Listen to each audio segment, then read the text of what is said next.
welcome to Visual Radio, Music Alive North Shore, a combo show. We're actually merging two shows, and we're at the David Bieber Archives, which is out in Norwood, and it's magnificent. And we're here, believe it or not, with David Bieber. Hello, David. Hello, Joe. Great to see you. I'm giving you the $1.99 VIP tour.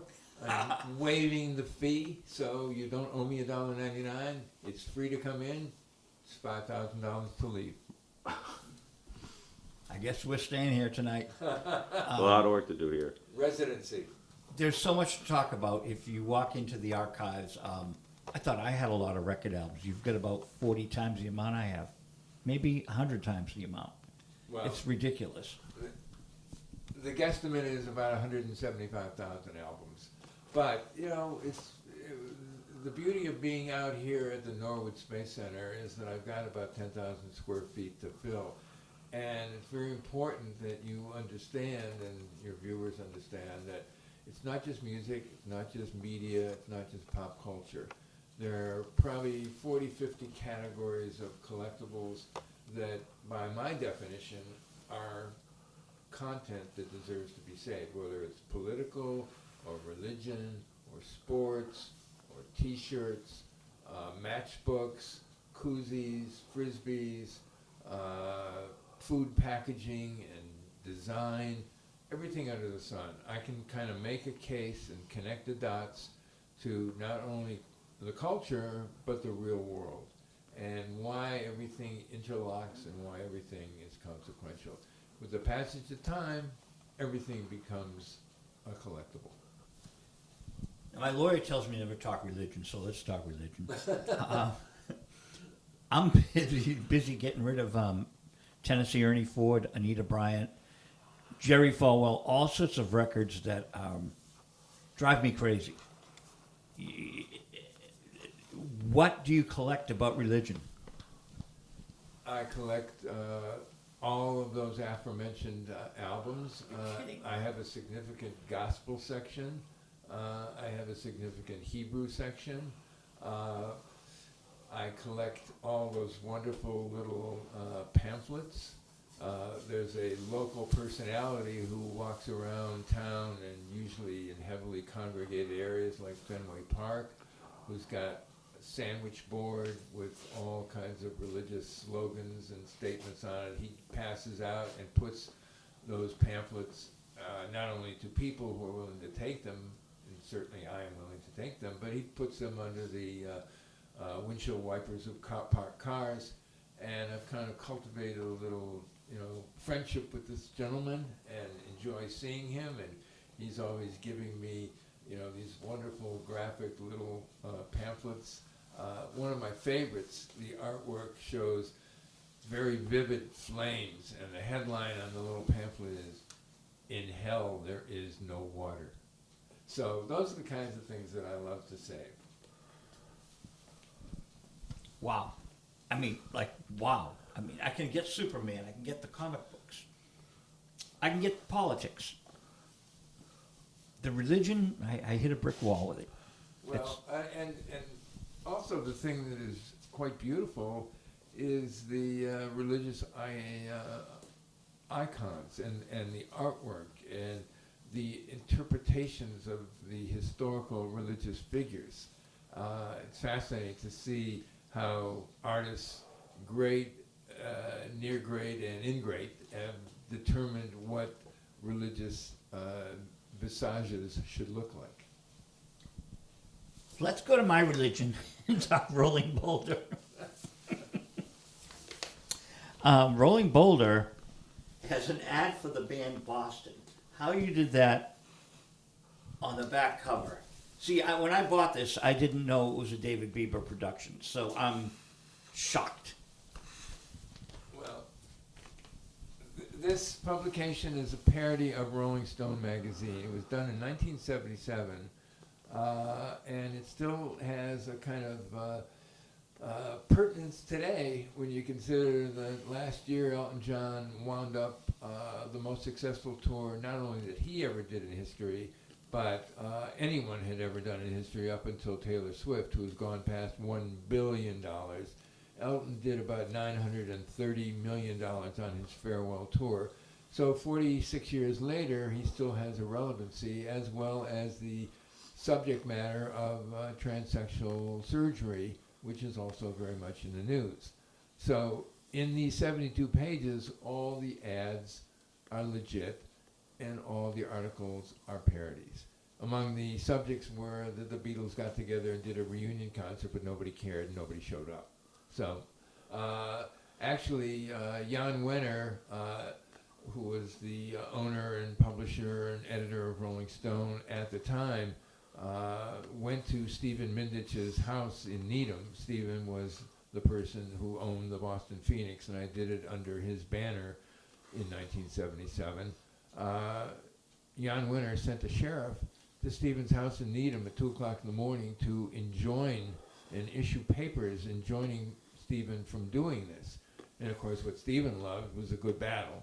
So he was even more hell-bent on publishing this, which we did, and we sold copies on the newsstand, and the advertising more than paid for it. Taking a look at the back cover, for example, Paul Ahern and Charlie McKenzie, friends of mine who were co-managers of Boston, they took out a above the rate card full-page ad back cover for Boston, which at that point was selling about 500,000 albums a month, wound up being the most successful debut album in the history of recorded music, sold, still selling, probably reached the pinnacle of about 25 million copies. So ads like this paid the freight, and we had a great time. Wow. And this is Paul Norman's copy. He's our director, producer tonight. And David kindly gave him a copy of something I bought a year after Verhoeven was started. So the beauty of that was that I tapped into the great resources that were local at the time. Charles Laquadera, great WBCN morning DJ, The Big Mattress and all that, is a very versatile cartoonist. So he did parodies of Ralph Steadman, who did the artwork for the Hunter Thompson articles. There's an interview with Richard Nixon, for example, in the parody. Charles also did incredible, almost mirror-like imagery of Doonesbury. He was able to mimic Gary Trudeau's style. I used so many local writers. I was the editor. I did about half the writing myself, but everyone from James Isaacs to Howard Temkin wrote articles in the voice of Rolling Stone magazine. It was great fun. Now, may I tell you a Charlie McKenzie story and interrupt our... Please. Okay, so I was booking a club called Faces. Remember them? Oh, yeah, yeah. Danny Martinetti decided to go rock and roll, and Danny was a nice guy. And I put in the Shirelles, Girls Night Out. I had a really good array of acts, and Charlie called me up and goes, I want you to put Johnny Angel. I said, oh, Charlie, Johnny Angel, I don't know, man. He goes, put Johnny in for me. I said, I'll do it for you, Charlie. Was this after Thrills, before Thrills? After Thrills, it was Johnny and the whatever. It was a Johnny Angel band, but it wasn't Thrills. Okay. So Johnny's up on stage singing Mother Blanker, over and over again. Tony Martinetti comes up to me, not Danny, the brother Tony. They own the Martinetti liquor. Yeah. So Tony said, I'm going to punch you out. I said, oh, I hope you do, because I'm not making any money tonight, so I'd love to sue you. Go punch me, please. And I walked by him, and he didn't. But that was my Charlie McKenzie story. Charlie. Charlie was one of the funniest. He was one of the funniest, greatest, most street smart, astute record people. Kind of, I still remember when he died, the obit in the Boston Globe had one of the members of Boston commenting in the lead and saying somewhat to the effect of, Charlie was the most terrific person, but as a manager, the band had to manage the manager, because Charlie was kind of out of control with all the distractions of rock and roll success. I first met him when I moved Willie Loco Alexander out of his apartment.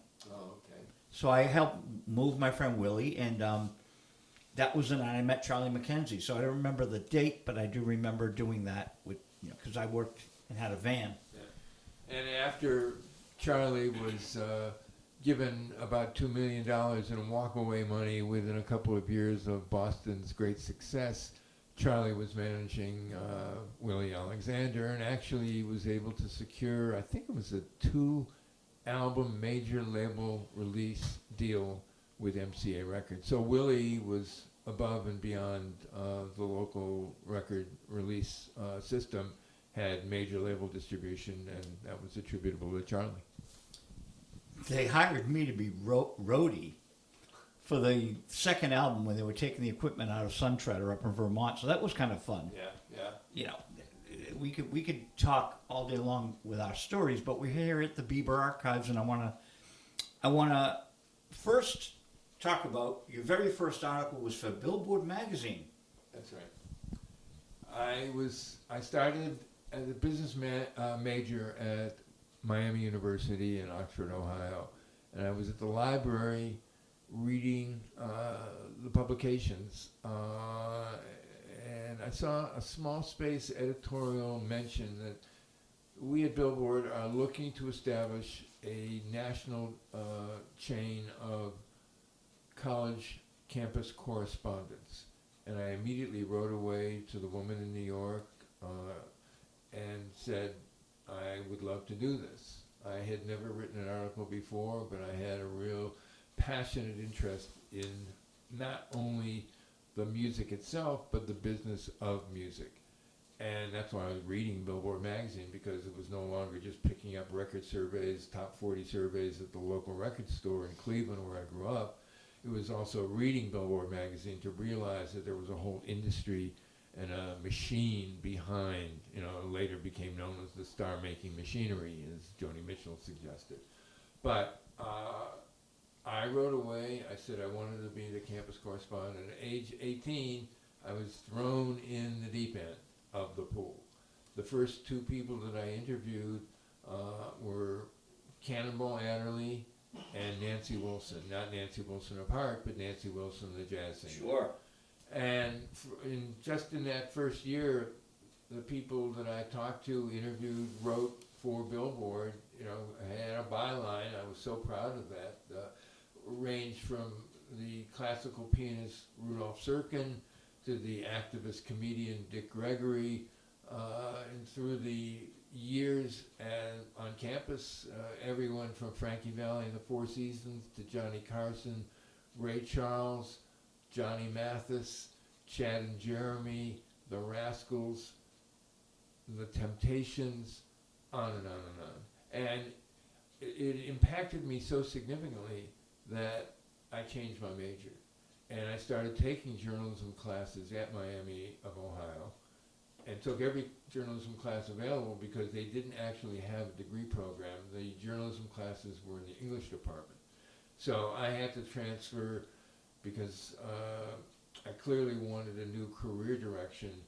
I'd exhausted everything available at Miami, and I transferred to Kent. And it had to be seamless because the Vietnam War was raging, and I was cannon fodder if I didn't transfer. So Kent State University had a journalism department, and I was able to complete my studies there, which ultimately led to coming to Boston University, to get a master's in journalism.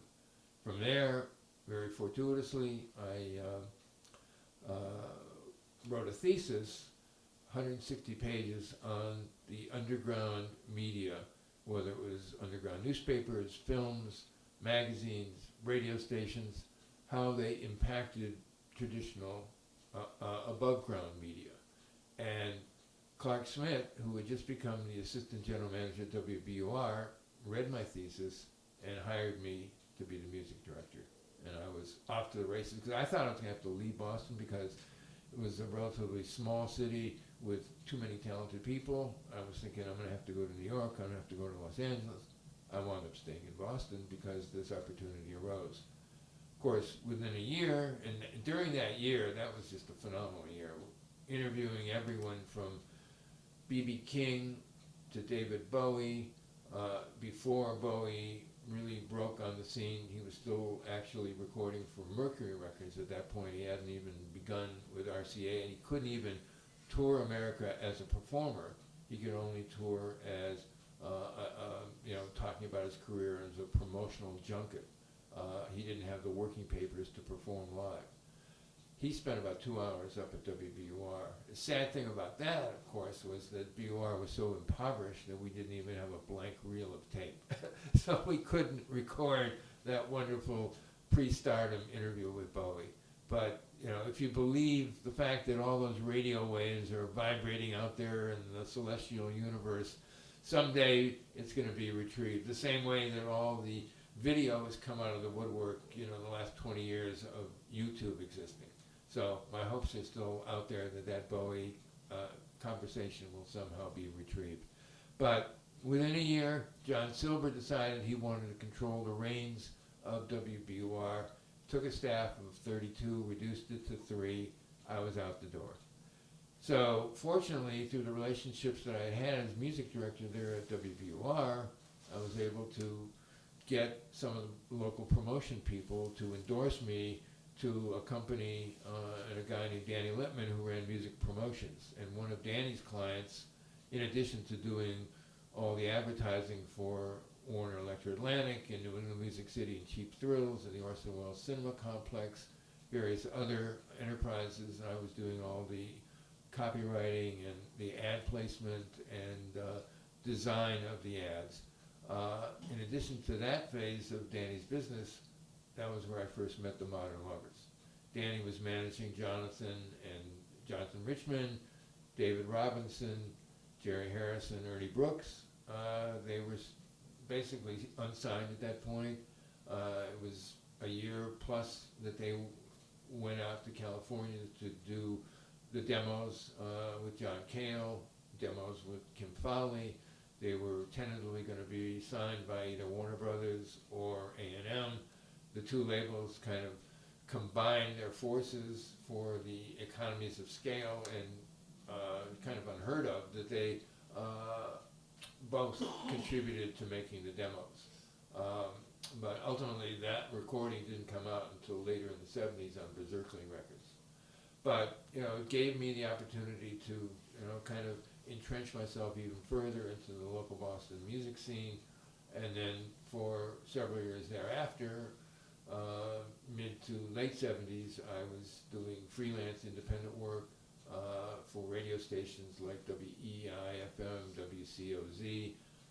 My friends and the relationships that I had were at WBCN, but unfortunately BCN didn't have a budget to pay for the things that I wanted to do for them, so I was working for the competition even though my heart was across the street. So my moment at BCN finally arrived in 1978 when Charles Laquadera and Tommy Hadges petitioned Clee Dobra, who was the general manager, to encourage T. Mitchell Hastings, the owner of the station, to hire me as creative services director, which meant I was in charge of all the advertising, all the promotions, all the externalization of the station, and that went on for the ensuing 16 years. Pretty amazing, David. I have 2 questions, but before I ask them, when Mark Bolan came to America and opened for the Doobie Brothers, they opened for him at the Orpheum, and I was there and I taped the shows. But they were on BCN the night before, and BCN didn't tape it, but I did. That's So- wonderful. So maybe you take me with Bowie. Well, I didn't, but I'm saying that some mad fans are out there that are Yeah. hip to Bowie and hip to Mark Bolan, because Mark Bolan was nothing in America, really. Yeah. And so I gave it to one of my artists on Verlven, who sent it to England, and it got bootlegged. Really? So the BCN tape is bootlegged, and now it's up all over YouTube. That's great. So I can send you copies of it. Oh, But what I'm saying is, the Cosmos, that's cool, but I think probably there are hip fans that taped it. well, The Bowie thing. hopefully they're your hip fans who are watching, who will fulfill that dream of mine to fill in the blank. I may have 2 million artifacts here at the archives, but I'm missing one. That's the Bowie interview. Well, when I managed Spirit in '94, BOS was behind the broadcast of Randy California in studio, and I was busy renting a guitar of him, driving him around, taping the concert. We did 2,000 people. It was a BOS thing, and they never gave me the tape. I don't think they can find it, but I'm sure Spirit fans, it's got to be out there. 1994 Spirit. So it's funny how these things are. There are people listening that really like these artists. Yeah. So my two questions to you: where were you born, and where did you grow up? And did I see a picture of you in the Velvet Underground in Billboard? I was actually born in Montgomery, Alabama. Oh. My father was a dentist, and he was in the Army at the time, and that's where he was located, and my mother was with him. So that's where I was born, even though the family was from Cleveland. And so shortly after I was born, they returned to Cleveland. That's where I grew up. And in fact, that may be one of the points of origin of what I remember the early stages of collecting, because when I was maybe 4 years old, the family took a trip back to Montgomery. It was a road trip from Cleveland to Montgomery to visit friends of my parents. And as we stopped at gas stations along the way, I put my hand in the bottle opener deposit area where these soda machines had the built-in bottle opener, and the bottle caps fell into a container. I put my hand in to grab these unique local and regional brands that I didn't see in Cleveland. I was collecting bottle caps as a 4-year-old, but all these new colors and designs gave me welcome additions to my collection, and I remember being fascinated. Every time we stopped for gas, I would grab a few more and a few more, and that was, the nucleus, the beginning of the collecting. I of course collected baseball cards and comic books and all the predictable stamps, coins, things that kids could save. And of course, mothers got in the way of preserving your collection. I didn't know that the line of demarcation was that if something was placed in the basement, it usually got turned over every year. If something wound up in the attic, however, it was kind of a permanent position. It stayed there. It was, for some reason, more consequential in the attic. The basement, the shelves got, vaporized. But I did manage to save a lot of my things as a kid that I still have here, which is great to reacquaint myself with these things. And just to follow up on the BCN thing, so I was at BCN from '78 till '94, and in '94 I joined the Boston Phoenix and related companies, WFNX and Stuff Magazine. Stayed there until 2013. In 2012, WFNX was sold. In 2013, Stephen Mindich abruptly closed down the newspaper, and I continued to work with Stephen just out of friendship for about the next 8 months, transferring the archives of the dozen or so related companies to Northeastern University, where they currently are housed, and they're part of their urban studies department. And as because I was a lifelong friend of Stephen Mindich's, he introduced me in 2014 to Steve Samuels, who had recently acquired the Howard Johnsons at 1271 Boston Street, which was right next door to where WBCN had been at 1265 Boston. And Steve Samuels had purchased at the end of 2013 the Howard Johnsons. He wanted to create music and pop culture and media tribute and celebration to the music that had come out of the Fenway area and by extension the greater Boston area. And Stephen Mindich introduced me to Steve Samuels, and we made it up as we went along. I brought in box after box after box of content that ultimately became the Verb Hotel. And it's so wonderful to think that I've had this second cycle of 5-year relationship with the Verb Hotel, which has only become better and bigger and more embraced by the hotel guests. And there are 93 rooms there. The intent is to customize every one of the rooms. You know, there is a Cars room, an Aerosmith room. Above and beyond that, there's an Elton room, Stones room, a Who room. But, you know, the lobby and the corridor, everything in there is from my collection. And that has been kind of a wonderful experience in the sense that it's almost like having a 24-hour-a-day gallery. So if somebody wants to hire me to do an installation, I can say, just go to the Verb and check out what's on the walls there, and that will give you a tip of the iceberg awareness of what I can do in any subject matter, any category. So that has led to installations on a permanent basis with the Wang, part of the Bach Center, at the Cabot Theater in Beverly, ongoing relationships with City Winery, the Schubert Theater, and various other places around town. And it's been kind of the hand of God from the side of the stage giving me a second career opportunity. They say there's no second acts in America, but I'm living proof that there are. Velvet Underground and Billboard? Well, the Velvet Underground, I was at Kent in, this was 1966, November of 1966. I was a journalism major there, being that I had a necessity of taking a one-year course of photography. So I had a 35mm camera, I was developing my own film, I was printing my own prints, and a friend of mine, David Newman, and I hitchhiked from Kent to kind of a Masonic auditorium type facility in Cleveland to see the first North American tour of the Velvet Underground. And we talked our way in with my Billboard press pass, which I kept in my wallet and was very proud of, and very loose at the box office. What do you mean you don't have 2 tickets for the Billboard correspondent? So they let us in. We saw the show. It was like the most incredible. You know, I had seen shows before, but nothing like this with the light show and the half-nude dancers and the people with whips and all kinds of craziness on stage.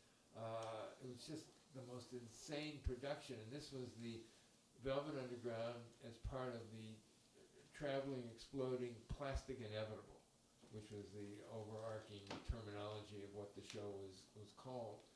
And we talked our way backstage, and under the light of a 25-watt bulb, my friend David Newman actually took a picture of me with the band that you can pick up and show over there. Oh, wow. It's on the T-shirt. It's on a T-shirt. The photo that David took, my sister Lorna, who's a great artist in New York, she gave the image to a fellow artist, and he put that on a shirt, and that's me. Lou Reed and I are bookending the rest of the band, including Sterling Morris and John Cale, Mo Tucker, and Nico.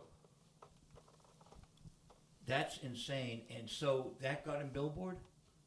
That photo? No, that actually was in Boston Globe at one point. Yeah. Boston Globe, Yeah. okay.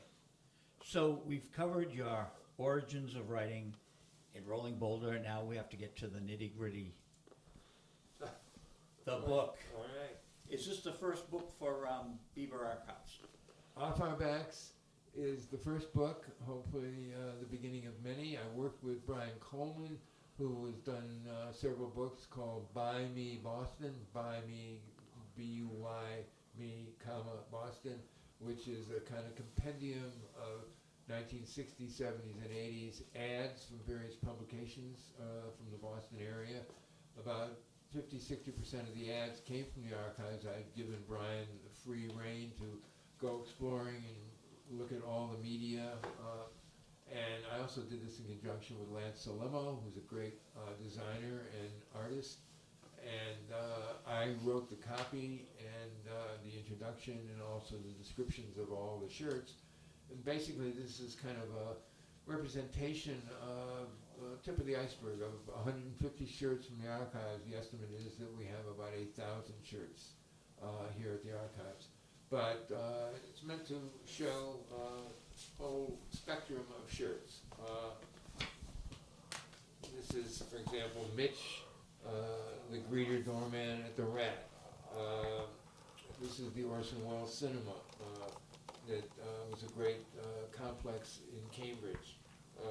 This is a radio station, WCOZ, Tower Records. There's also Strawberries Records in here.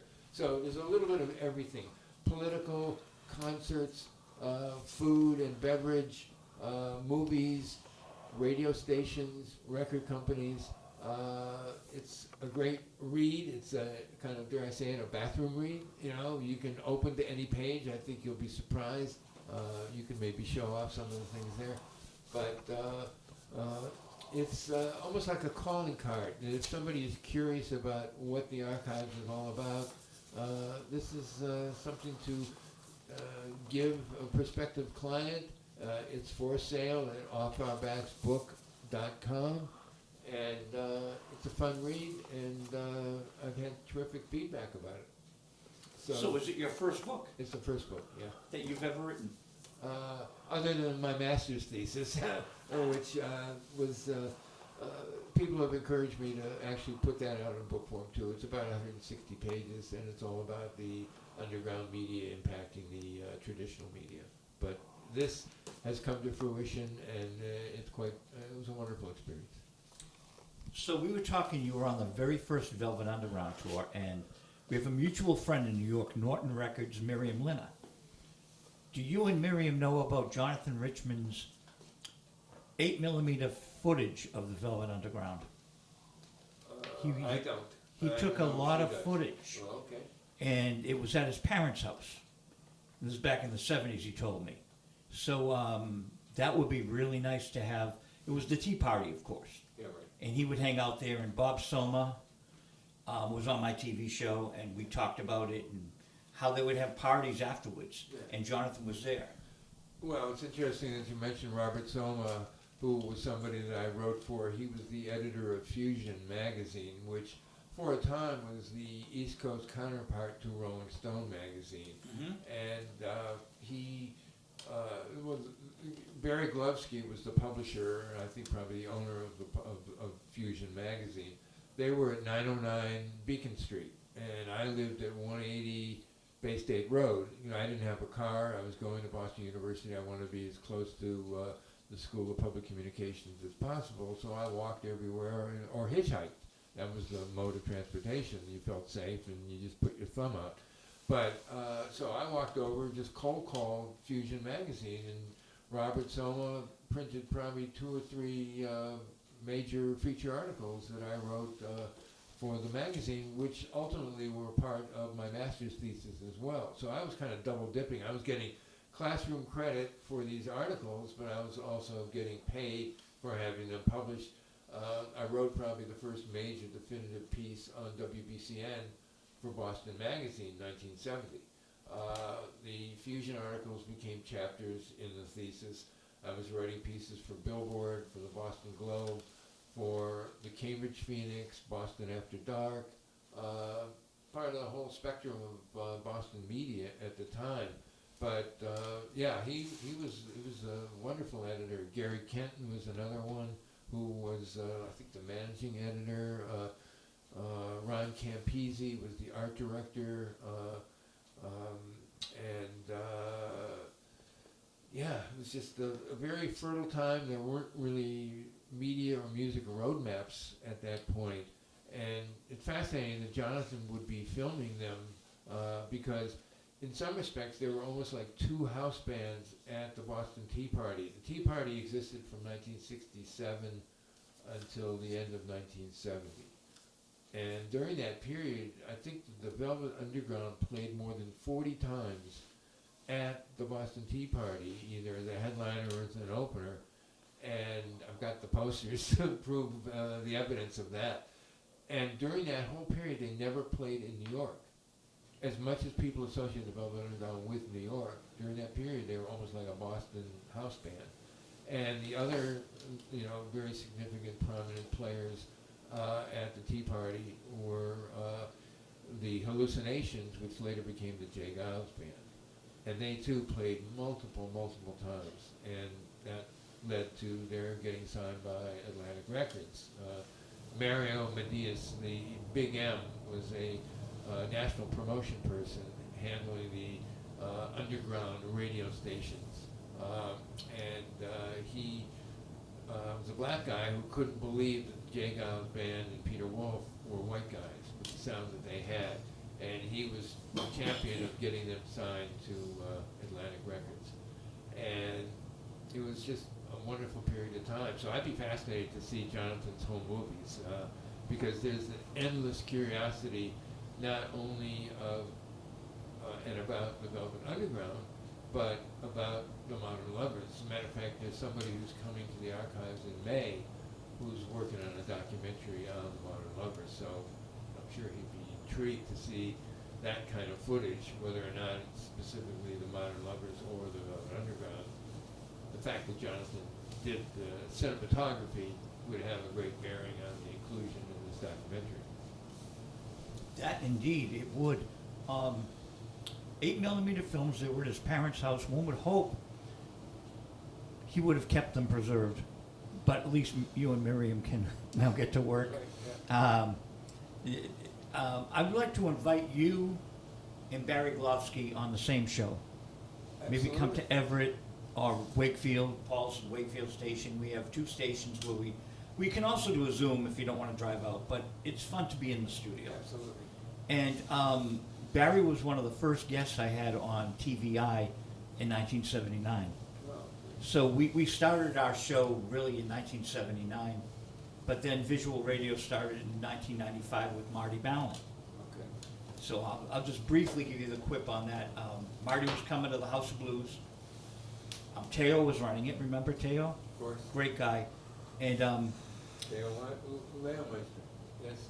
I called up Marty. I said, I'm going to be starting a TV show. I want you to be the first guest. The third guest was Bobby Hebb. So 2 friends of mine, the TV show is what endeared me to Bobby, but Marty said, I'm in Howard Square for 3 days looking at books. Find me. I call up his father. Where's he going to be? He's at this hotel. So we get to the House of Blues, and Teo said, look, I really feel bad, but House of Blues copyrights everything, and you can't tape in here. But can I come to the hotel? I said, sure, Teo. So he came to the hotel, and on the DVD that you have, Live in the Esplanade, well, in '95, we have this great interview with Marty. He's fascinating. He tells us stuff. So it's what you do is so important to all of us because we love these people and these things, and you collect them. Yeah. And this place, it's more than this room, people. You have to see this vast warehouse, 10,000 square feet. Yes. Amazing. Yes.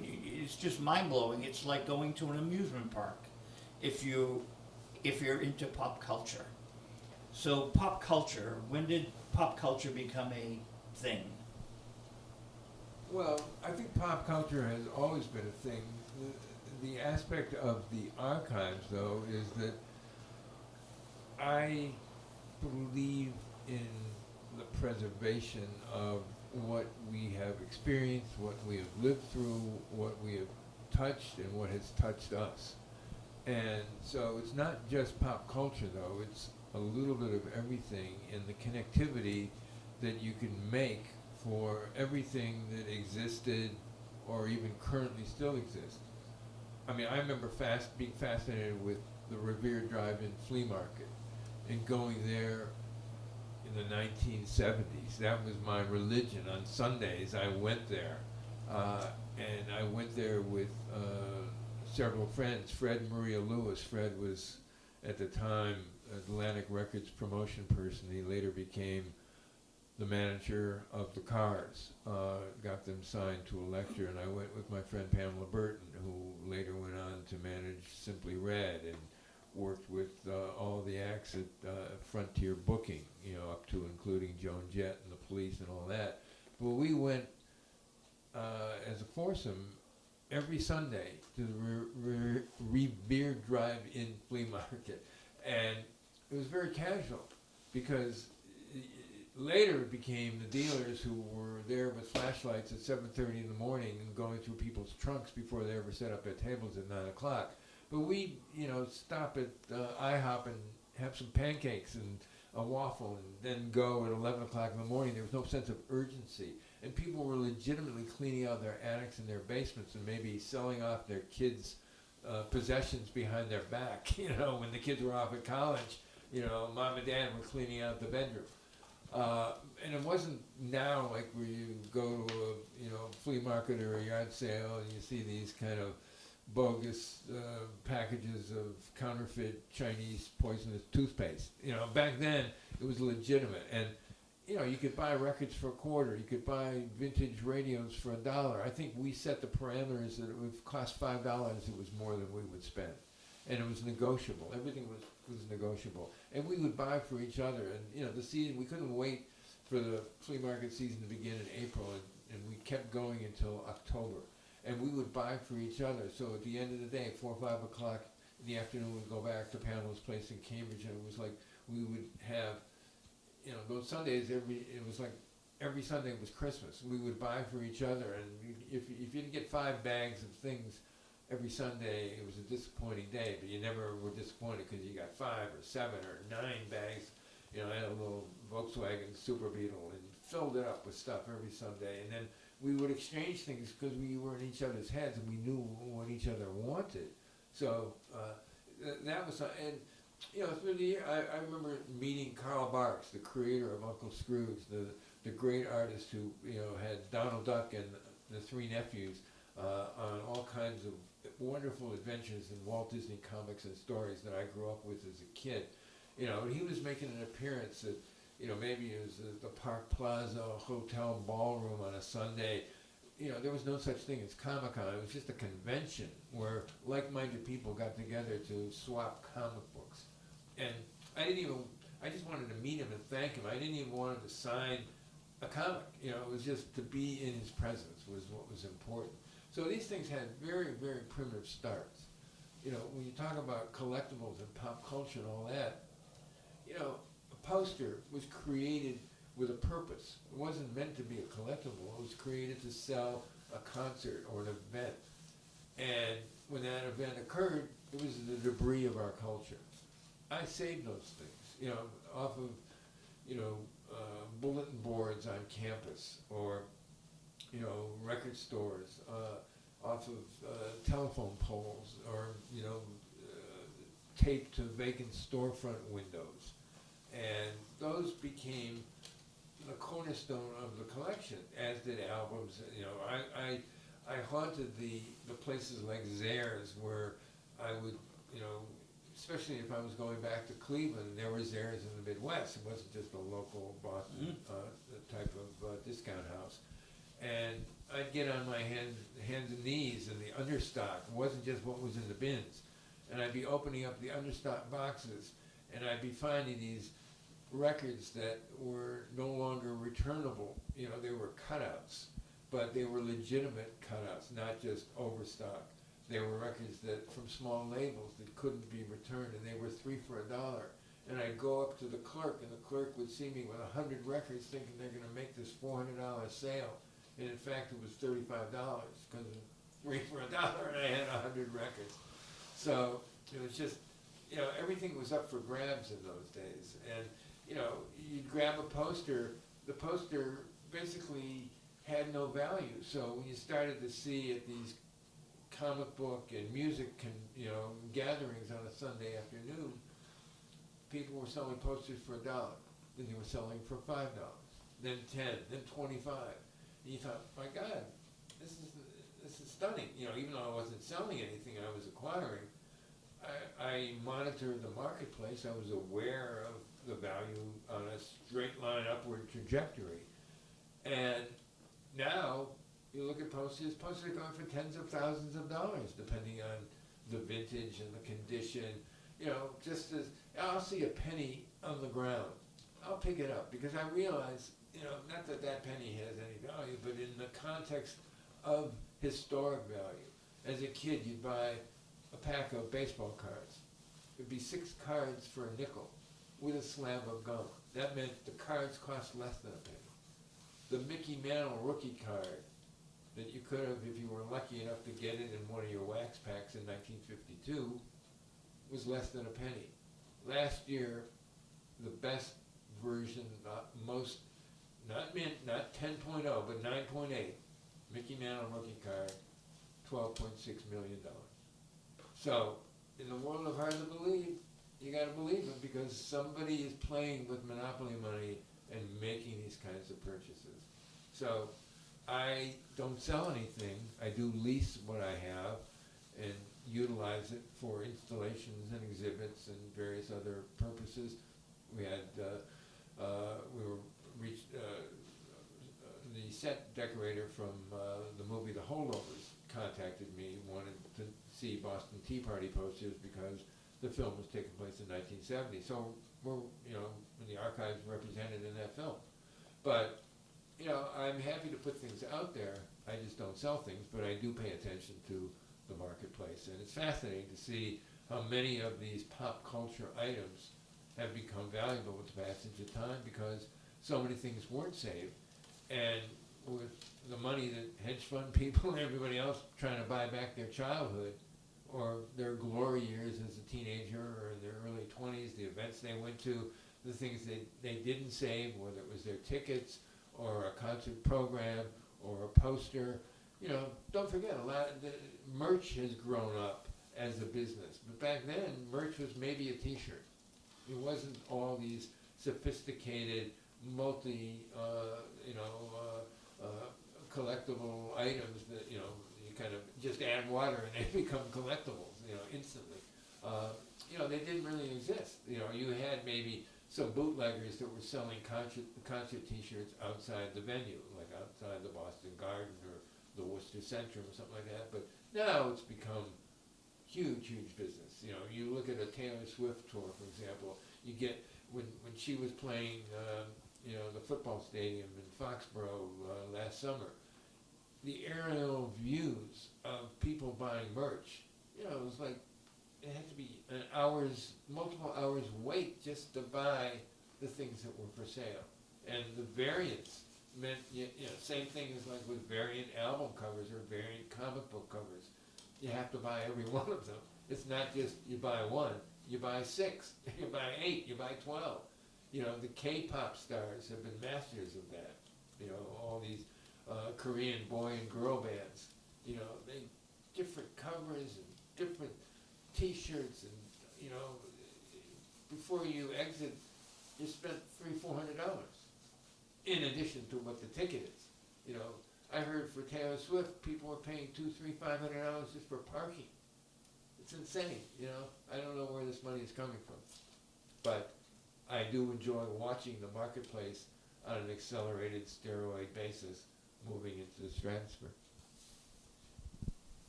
Where everyone has a telephone and a camera now, a lot more is being documented. That wasn't. I mean, people were out there taping, like I taped the Mark Bolan thing and many concerts. And I find my concerts on YouTube that I didn't let out. I traded them, and then all of a sudden they were on YouTube. So there is a market for this time capsule thing. I'm wondering if today, because everyone's taping, it's not as important as it was in the 50s, 60s, 70s. Maybe I'm wrong. Well, I think a lot of it becomes a matter of packaging. Right now I'm working on a project with my co-conspirators here at the archives, Chuck White and Joe Packard, Miriam Achenbach, just people who help me with the projects, either from a tech point of view, an artistic point of view, a retrieval point of view.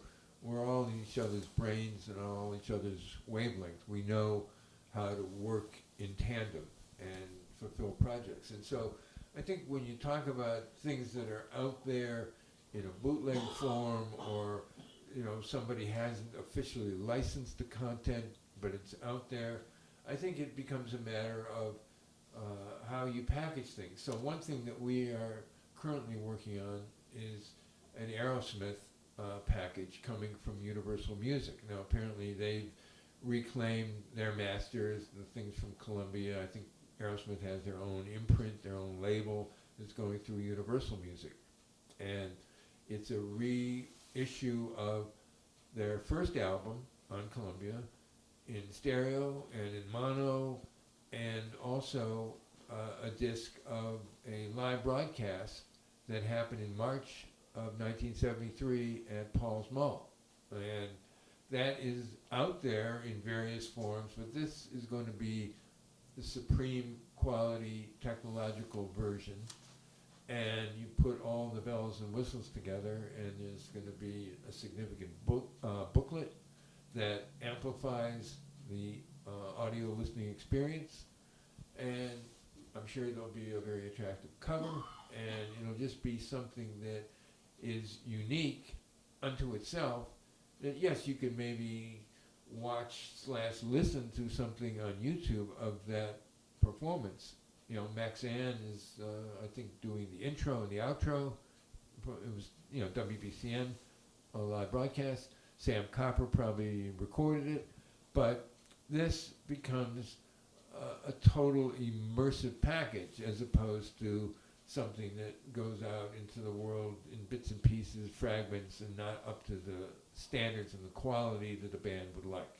And I think that you know, it's what you surround anything with that makes it more impactful. So I think the intent is, you know, it's almost like 1 and 1 and 1 equals 5, not 3.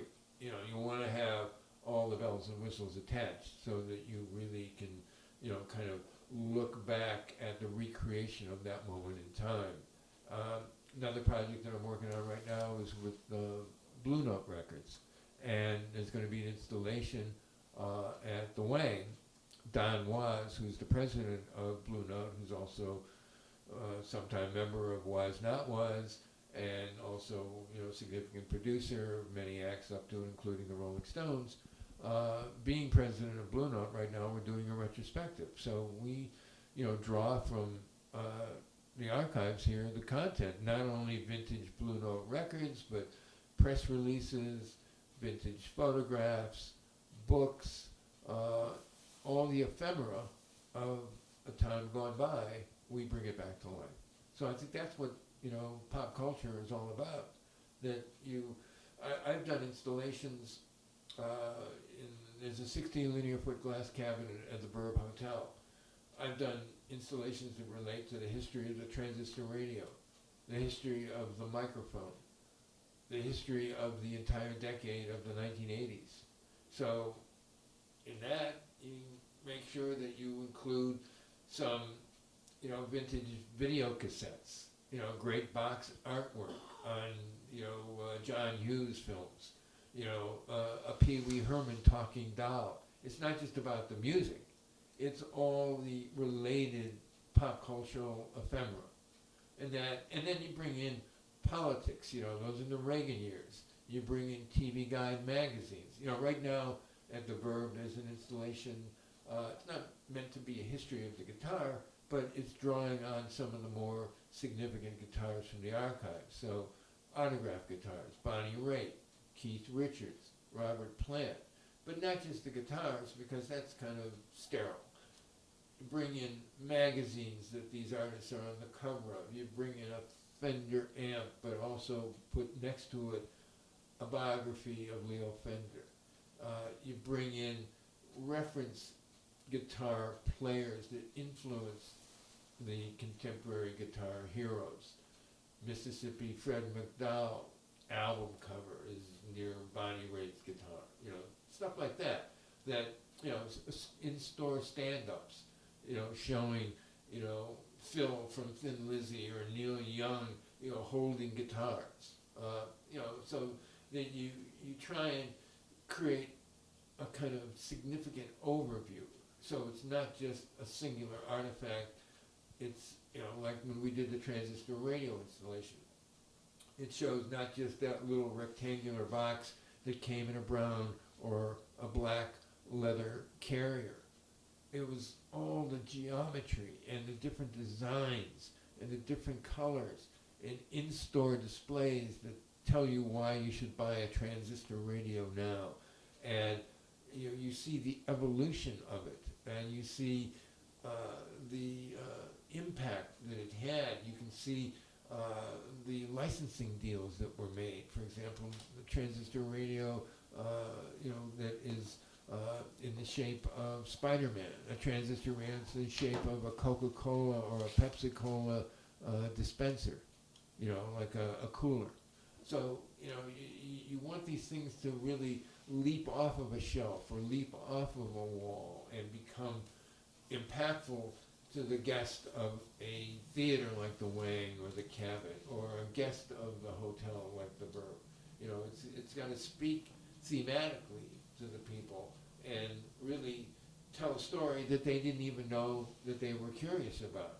But the great thing about all of these places where I have relationships and do installations is that the people who work there, they may be in their mid-20s to their late 30s, but they're incredibly curious about the backstory of all of these artifacts. And they are human sponges. They sop up the information so that if I tell them about why, for example, a poster hanging at the Verb is Big Brother and the Holding Company, but it's signed by all the members of the group, including Janis Joplin. Why is that important in the context of the Boston overview of the Verb Hotel? Well, because the last show she ever did was at Harvard Stadium. And then, she died a couple months later. So we tie all the elements together. We create a narrative. And that's why these things have cultural importance and impact. And you're passing the torch of information to subsequent generations who, if you put things in the proper context, they're incredibly curious and fascinated.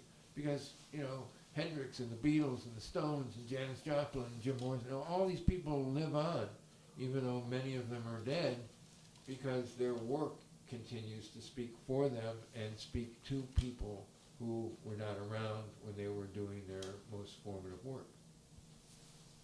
It's an incredible time capsule, and when films use your stuff, it's going back in time. Yep. Let's go back in time to who did these posters? They're beautiful. These were done by I can hold it. a good friend who to this day is a good friend. This was a series, Privyet Vodka, 1991, was looking to make an impact in America. It was a Russian vodka, and Chuck White convinced WFNX and the Boston Phoenix to put together this 6-concert series on Lansdowne Street in the summer of 1991. Joey Mars is the artist. He is still active, and he is very talented, creating all kinds of extraterrestrial creatures. He's well named. Yeah, exactly. So the thing that, in terms of the billing, you have Evan Dando and the Lemonheads headlining, and Buffalo Tom, but way down fifth bill is the first North American tour of Pearl Jam. So this is a very collectible artifact. The Pearl Jam devotees are fanatics when it comes to the ephemera of the group Pearl Jam, and so this is a highly prized collectible. But and Evan was up at the archives not long ago. He had a wonderful time. He was with the woman who he's involved with now. They were leaving for South America the next day. They had just done 2 sold-out nights at the Paradise, and he was like a human ball in the pinball machine, ricocheting from one area of the archives to another. He was so enthralled. He said, when we come back, we're going to spend some significant time here, because they spent about an hour and a half, 2 hours here. And then he did something that I'm not one to find favorites, like which is your favorite child among 2 million, but I do carry one artifact with me, which he gave me that night. And just because the conversation leads to, I don't show it off unless there's a logical connectivity to the conversation. So I'm going to hand you the microphone and show you what I carry with me. And that is... We're here at the Bieber Archives visual radio, and we get 10 minutes left, Paul? 5 minutes? You can talk, it's visual radio. Oh, yeah, okay, 10 minutes, Joe, you're doing a All great right, job. 10. All right, Joe, you tell me what this is. Oh my God, Evan gave you his license. I have a license to thrill. Evan Dando's license. It's expired, Oh, but I don't know if you can see that. But, Yeah, we got it good, we're gonna zoom right in. All right, so. Move if the I ever- angle a little bit. Joe, you had it. so you're carrying Evan Dando's license, If I which get, means, if I get stopped, I'm gonna say that's my HOV, passenger. right. And then you ask the cop if he's on the Brady list, but we won't go there. So you don't have to worry. We're having a blast here. We've got 10 minutes left on visual radio, music alive, not sure. Paul's graduated. He used to just be the visual radio producer, but now he's got his own show. And we're collaborating on a bunch of different things. We could do Zoom with you and resume. Or you can come into the studio, and I'd love to have you and Barry Golovsky together. Listen, when you said you did something with Barry in 1979, I don't know that I've spoken to Barry since 1979, so I'd love to do that. Yeah, we correspond once in a while. He's busy with hockey and motorbikes at his age, Oh, okay. you know. But I know he had a video business for a while. yes. And he thankfully got me in touch with Bob Sommer. We had a lovely time in Somerville on TV, and the Sommer interview I think is very important Oh, because yeah, Bob's no longer absolutely. with us. Oh, is that right? Yeah, Bob is gone. When did that happen? 2 years ago. I didn't know that. Oh, I'm sorry. Yeah. Oh. Yeah, so it was all the more significant. These what you do, these tapings is very important. Yeah, because absolutely. Yeah. we have him talking about Jonathan Richman barging in, and he Yeah. hired him to write. And you know, you got Lou Reed writing for Fusion these rare poems Yeah. that I don't think Lou ever published. I remember one poem distinctly, and it's so funny how you remember something from 50 years ago, that Lou did a poem about, and sadly these are both gone, the two magazine stands in Harvard Square. He did a poem about Nini's Corner. And the idea, he was both kind of perplexed and happily surprised that at a magazine stand in Harvard Square they also sold bananas. So, and that was in the poem. And, just thinking out loud, why would he hone in on that? Well, of course, because of the first Velvet Underground album with the bananas on it. But, so I find it, in retrospect, it's an honor to be in the same issues of Fusion magazine with Lou Reed and Nick Toshis and Richard Meltzer and the various writers. And like I said, a couple of years ago, I actually had some conversations with Gary Kenton, who was, like I said, I think the managing editor. And he was going on a field trip to Rhode Island to see the Mad Peck. Now, I don't know if you know the Mad Peck, but he is a great illustrator who did some wonderful posters. He did a great Cream poster back in the 60s. He did, I guess it was an authorized T-shirt for the Jane Giles Band in the early to mid-70s. And, just a cartoonist extraordinaire. But, so that whole, Fusion era was just making it up as you went along. It was you didn't have a sense of history because you were living in the moment. But now, and I have coffee table books that are devoted to publications. There's a great Cream book. There's a great No Depression book, that magazine. There's a great Bomp book, as in Bomp magazine, and not just Bomp, but Bomp the label, Greg Shaw's creations. So there should be a Fusion book, and we, of course, we have every issue here. And it's a very bittersweet moment when magazines go out of business, because on the one hand, I'm a little heartbroken that a publication that I enjoy as much as I did Fusion is no longer going to be putting out issues. But on the other hand, I'm kind of quietly delighted that I don't have the burden of collecting them anymore. It's done. I think they made it to issue 100. You can verify that with Barry Glovsky. But, you know, from issue 1 to conclusion, I've got all the issues. And a very interesting thing, too, a friend of mine, John Paul Castro, who's a writer. He's been writing for Vice magazine, and he has been writing for Cream lately in the new iteration of Cream, which is a gigantic, oversized magazine. I think it comes out quarterly. And he came to the archives maybe a year ago, and I took him to the Cream magazine area.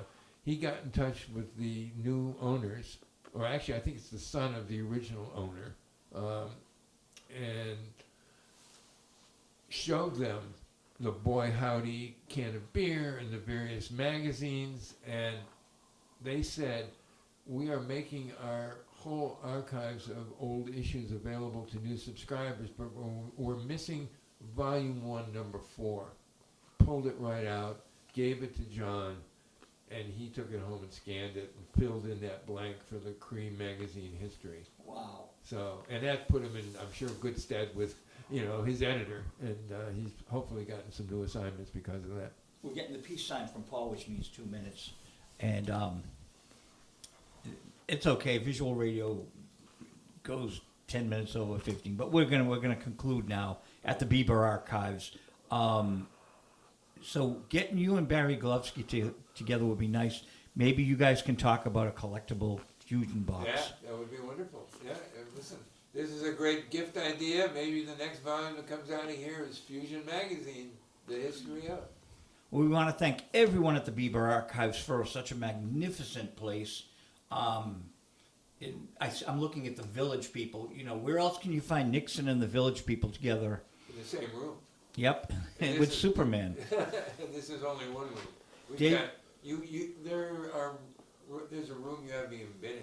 Well, we'll get into that room soon. Paul Newman, I want to thank you for directing and producing and driving, and the Velvet Underground photo, Evan Dando. David, this place is wonderful. Well, thank you for coming, Joe, and we share a lot of history together, and I'm sure your DNA is all over this place. I am quite sure. And thank you very much for having us tonight. Thank you, Joe. Visual radio, musical, I'm not sure, over and out. Over and out, out, out.